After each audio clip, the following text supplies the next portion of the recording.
अस्सलाम वालेकुम friends, welcome to my new video. आज की वीडियो में हम लोग डिस्कस करेंगे कि ब्रांड आइडेंटिटी किस तरह क्रिएट की जाती है, क्या होती है, कहाँ कहाँ यूज़ होती है और अबाउट इंफॉर्मेशन में क्या कंपनी इंफॉर्मेशन में क्या फ़र्क होता है और ब्रांड आइडेंटिटी में क्या फ़र्क होता है और ये क्यों बनाई जाती है। तो फर्स्ट ऑफ ऑल मैं आप लोगों को पहले एक ब्रांड आइडेंटिटी दिखा देता हूँ कि वो किस तरह की होती है और फिर मैं डिफरेंस बताता हूँ कि क्या डिफरेंस होता है और किस तरह क्रिएट की जाती है। अच्छा, तो ये एक ब्रांड है बोहो नाम के नाम से।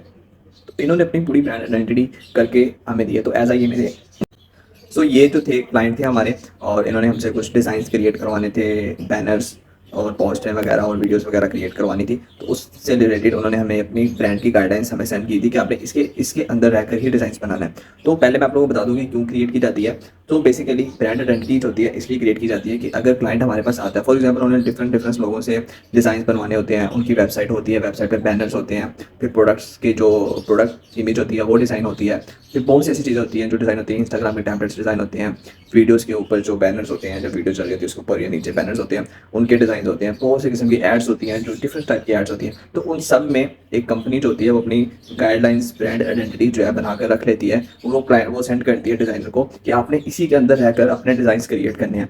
तो जो जो उन्होंने दिया होता है बुक में, तो अब वो जो है मैं पहले आपको उनकी दिखाता हूँ कि उन्होंने क्या क्या दिया हुआ है अपनी बुक में। सबसे पहले सिंपल सा उन्होंने डिज़ाइन एक थीम सेलेक्ट किया हुआ है और उस कलर थीम के अंदर उन्होंने रहकर अपना लोगो और लोगो का नीचे बुक कर लिख दिया। तो यहाँ पे कुछ इन्फॉर्मेशन दी हुई है उन्होंने। ओके, फिर आ जाती है the brand. Okay, about us आ गया, ओवर वैल्यू आ गई, ओवर मिशन आ गया। फिर आ जाते हैं नीचे, ये उन्होंने कोई मॉकअप यूज़ किया हुआ है, फिर लोगो के टाइप्स आ जाती हैं। अच्छा, ये लोगो है इनका, ठीक है। लोगो के बारे में कि क्या किस तरह लोगो बना था, क्यों बनाया गया, तो उससे रिलेटेड यहाँ पे डिस्क्रिप्शन लिखी हुई है, ठीक है। फिर ये स्पेस बताई हुई है कि जब भी लोगो कहीं पर प्लेस होगा तो इतनी इतनी स्पेस साइडों से रहेगी ताकि लोगो परमानेंट नजर आए, ठीक है। तो नीचे उन्होंने गाइड किया हुआ है किस तरह मिनिमम साइज़ क्या होगा, ठीक है। तो ये देखें, ये उसका साइज़ बताया हुआ है कि डिजिटल पिक्चर्स कितने होंगे और प्रिंट पिक्चर्स कितने होंगे। तो वो उन्होंने साइज़ बताया हुआ है कि जब भी आपने किसी ऐसी जगह पर इस लोगो को प्लेस करना है तो लोगों का साइज़ क्या होगा, ठीक है। तो मिस यूज़ ये आपने लोगों को इस तरह कभी भी यूज़ नहीं करना, ना इस तरह शेडो देनी है, ना डिज़ाइन चेंज करना है, ना कलर चेंज करना है, ना अपनी मर्ज़ी से कुछ इस तरह टर्न वगैरह स्पेस देनी है। और फिर बैकग्राउंड्स आ जाते हैं कि आपने हमारा लोगो किस तरह के बैकग्राउंड्स पर यूज़ करना है, ठीक है। फिर इमेज बैकग्राउंड के किस तरह की इमेजेस, डिफरेंट टाइप की इमेजेस हो सकती हैं जिनके ऊपर लोगो इस कलर में आएगा, इस बैकग्राउंड पे इस कलर में आएगा और किस तरह प्लेस होगा लोगो, ठीक है। वो बताया मैं। और फिर पोस्टें दिखाई हैं उन्होंने कि इस तरह की पोस्ट्स हैं, ये स्टोरीज हैं इनकी, देखिए सब में एक सेम थीम कलर उनका यूज़ हो रहा है, ब्लू, लाइट ब्लू, ठीक है। फिर ये कलर्स प्लेट्स दिए हुए हैं कि ये कलर्स हैं, कलर्स के कोड्स दिए हुए हैं, कलर्स के नाम लिखे हुए हैं, RGB में, CMY में, सब टाइप्स में कलर्स कोड्स दिए हुए हैं, ब्रांड कलर्स, ठीक है। तो ये कलर्स हैं इनके।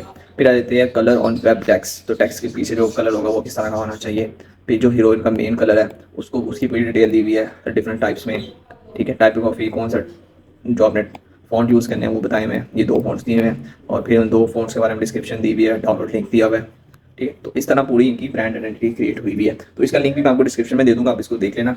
और अच्छा, अब कंपनी इन्फॉर्मेशन क्या होती है कि जब किसी ने वेबसाइट अपनी क्रिएट करवानी है तो वो बताएगा उसकी कंपनी में कितने एम्प्लॉयज़ काम करते हैं, उनका क्या क्या रैंक है और किस किस पोजीशन पर है, उनकी पिक्चर्स होती हैं और कंपनी की डिटेल होती है, इन्फॉर्मेशन होती है, डॉक्यूमेंट्स होते हैं, ऐसी बहुत सी चीज़ होती हैं जो वेबसाइट बनाते वक्त यूज़ होती है। तो वो होती है कंपनी इन्फॉर्मेशन। ब्रांड आइडेंटिटी होती है कि आपने पोस्ट बनानी है, आपने ग्राफिक्स, जितने भी ग्राफिक्स बनाने हैं उसके अंदर ये डोमेन आपने इन चीज़ों को लेकर चलना है, ठीक है। और इसके अंदर आप देख रहे हैं टेक्स्ट आपने ये वाला यूज़ करना है, फ़ॉन्ट ये वाले यूज़ होने चाहिए, कलर ये वाले यूज़ होने चाहिए, इससे डिफरेंट आप कलर्स वगैरह कुछ यूज़ नहीं करेंगे, ये ब्रांड की तरफ से गाइडलाइंस होती हैं। तो ये होती है ब्रांड आइडेंटिटी, ठीक है। फिर विजुअल एलिमेंट उन्होंने दिया हुआ है कि इस तरह के एलिमेंट्स, जैसे टेक्स्ट आ गया, ये वाले एलिमेंट्स, और ये उन्होंने अपने फेस का बनाया हुआ है। बेसिकली ये कॉस्मेटिक्स से रिलेटेड प्रोडक्ट्स बनाते हैं तो उससे रिलेटेड उन्होंने इस तरह के एलिमेंट्स बना के रखे हुए हैं कि आपने जब भी पोस्ट बनानी है या कोई डिज़ाइन बनाना है तो इस तरह के एलिमेंट्स आपने यूज़ करने हैं। तो ये पैटर्न है, तो ये सब भी उन्होंने मुझे साथ सेंड किया हुआ था, ठीक है। तो दिए। तो इस तरह की चीज़ें जो आपकी ब्रांड से रिलेटेड होंगी, जो आपको चाहिए कि आपने ये कलर यूज़ करने हैं, ये टेक्स्ट यूज़ करना है, इस तरह चीज़ों को प्लेस करना है, किस तरह आपने बनानी है, इससे इससे बाहर जाकर आपने कोई काम नहीं करना, वो आप पूरी आप गाइड करते हैं यहाँ पर, ठीक है। तो ये होती है ब्रांड आइडेंटिटी। अपने ब्रांड आप शो करवाते हैं कि किस तरह के डिज़ाइन आपको चाहिए या क्या आपने मिस यूज़ नहीं करना हमारी चीज़ों में। तो ये सारी गाइड करते हैं, ठीक है। इसको आप ब्रांड आइडेंटिटी भी कह सकते हैं, गाइड भी कह सकते हैं, बुक गाइड भी कह सकते हैं। तो मेरे पास एक कंपनी थी ट्रिपल सोल्यूशन, मैंने जो खुद बनाया वो ये था ब्रांड आइडेंटिटी। तो मैंने उसी को देख के कुछ इस तरह का डिज़ाइन अपने पास बनाया, ठीक है। उसमें पहले अबाउट अस आ गया, फिर एक मॉकअप यूज़ कर दिया पार्सल पे, फिर लोगो की टाइप्स आ गई, ये लोगो है, स्पेस बता दी, ठीक है, कि आपने साइडों से कितनी कितनी स्पेस रखनी है। फिर लोगों के साइजेस बता दिए, कलर्स बता दिए कहाँ पर किस तरह प्लेस करना है। कलर प्लेट्स बता दी मैंने कि ये कलर्स यूज़ होंगे, ये कलर्स का कोड है। और फिर ये प्लेट्स बता दी कलर्स की। फिर हीरो कलर की पूरी डिस्क्रिप्शन दे दी। तो इसमें मैंने इतना सी बनाया था आप लोगों को सिर्फ गाइड करने के लिए। और ये है उसकी फाइल, इलिस्ट्रेटर पे बनाया था मैंने एक एक आर्टबोर्ड पे। तो सिंपल है। तो डिज़ाइंस तो आप क्रिएट कर ही लेंगे, बेसिक मकसद आप लोगों को डिफरेंस बताना कि क्यों बनाया जाता है, किस लिए यूज़ होता है। तो अब आप लोगों को समझ होगी कि क्यों यूज़ किया जाता है। जब भी आप अपने लिए डिज़ाइंस को क्रिएट करेंगे या बनाएंगे, तो आप अपने ब्रांड को देखते हुए आपको पता होगा कि आपके जो ब्रांड में क्या क्या चीज़ें लोग मिस्टेक करते हैं, या आपको क्या क्या चीज़ों की रिक्वायरमेंट है, किस तरह के कलर्स आप चाहते हैं। तो वो आप एक बार बनाकर पूरी रख लेते हैं, या कोई कंपनी भी आपको इस चीज़ का प्रोडक्ट देती है कि हमें एक ब्रांड गाइड बनाकर दो पूरी। तो आप इस तरह ये चीज़ें याद रखें कि उसके अंदर ये चीज़ें होती हैं। लोगो किस तरह प्लेस होगा, उसके पीछे बैकग्राउंड कौन सा होगा, कलर्स क्या होंगे, जब वो लोगो किसी इमेज पे लगेगा तो किस तरह प्लेस होना चाहिए। ये सब आप अपने एक बनाकर अपने ब्रांड को गाइडलाइन दे सकते हैं, या उनको इस तरह का डिज़ाइन बनाकर दे सकते हैं। आज की वीडियो हमारी इतनी थी, सिर्फ आपको कुछ डिज़ाइन दिखाने थे और आपको गाइड करना था कि ब्रांड आइडेंटिटी होती क्या है, किस तरह बनती है, ठीक है। आई होप आप लोगों को आज की वीडियो हमारी अच्छी लगी होगी। अपना ख्याल रखिएगा। अल्लाह हाफिज़।